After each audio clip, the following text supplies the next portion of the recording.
Speaking of Chick Webb, tell me about Chick Webb's music and how his music supported the dancers. Swing.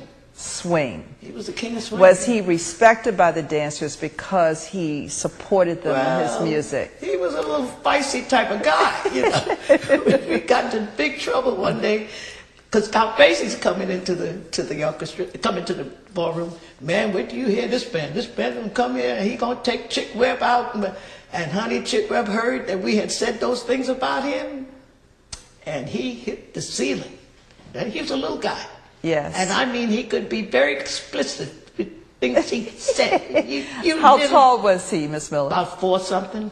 He had the humpback made him very. Well, I guess he was under 5 feet. Because when you saw him next to Duke Ellington, he came up to Duke Ellington's waist, and he heard that, and how dare those Lindy hoppers say this thing about me? And then he went on to call us all kinds of names. And Whitey was standing there and overheard him. And who is Whitey? Whitey was the man that brought Lindy out. He was I called him the Balanchine of the Savoy Ballroom. He was the one that organized the dances and made us not just dancers. He made us the best dancers in the world. But he was black with a nickname of Whitey. Whitey, because of the white streak down his hair. And he saw something. He couldn't handle the first group of dancers, which was Shorty Snowden and Twistmouth George, who felt they knew all about the dance, what the heck did they need with him. So he said, I'm going to get me some young kids. And Frankie Manning and I became part of those young kids that Whitey brought to the I started training in the ballroom because we could train every day. You know, we come there and rehearse all day.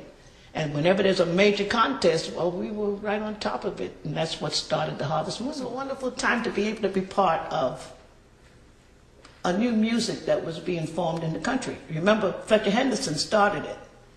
And we picked it up. I mean, we heard this music and we created the dance to go with this music.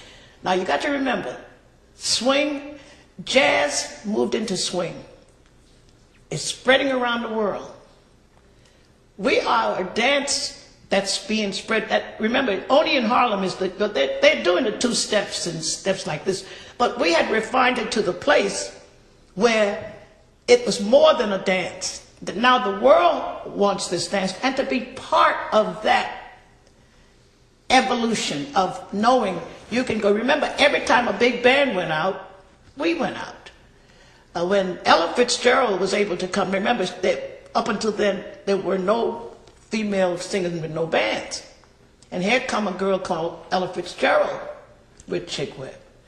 Now, he hired Ella Fitzgerald on his own, and that was the first time a woman had been hired by a band. Yeah, because she was 16. He said, I'm not going to have, when Bardou went to him with the idea of this girl, this great singer who had won the contest and everything, he said, are you crazy? I'm not going to take no 16-year-old girl on the road with me with 16 guys. I mean, that led to all kinds of trouble. So he adopted Ella.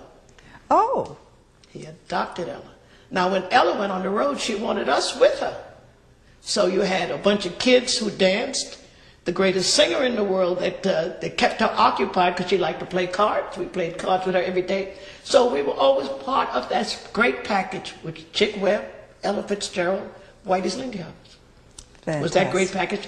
And the last job we had was the Paramount Theater in New York. And the second show, they took Chick Webb off the bandstand.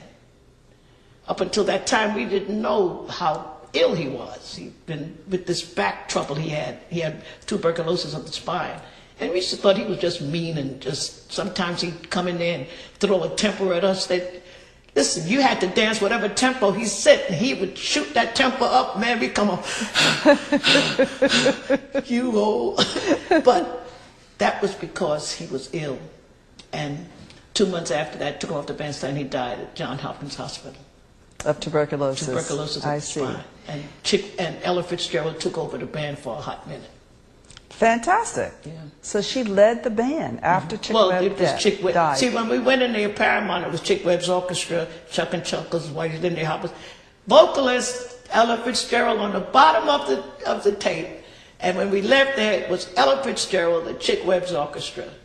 Great. Yeah. That's great. Good for Ella Fitzgerald. Oh, yeah, that was her step up.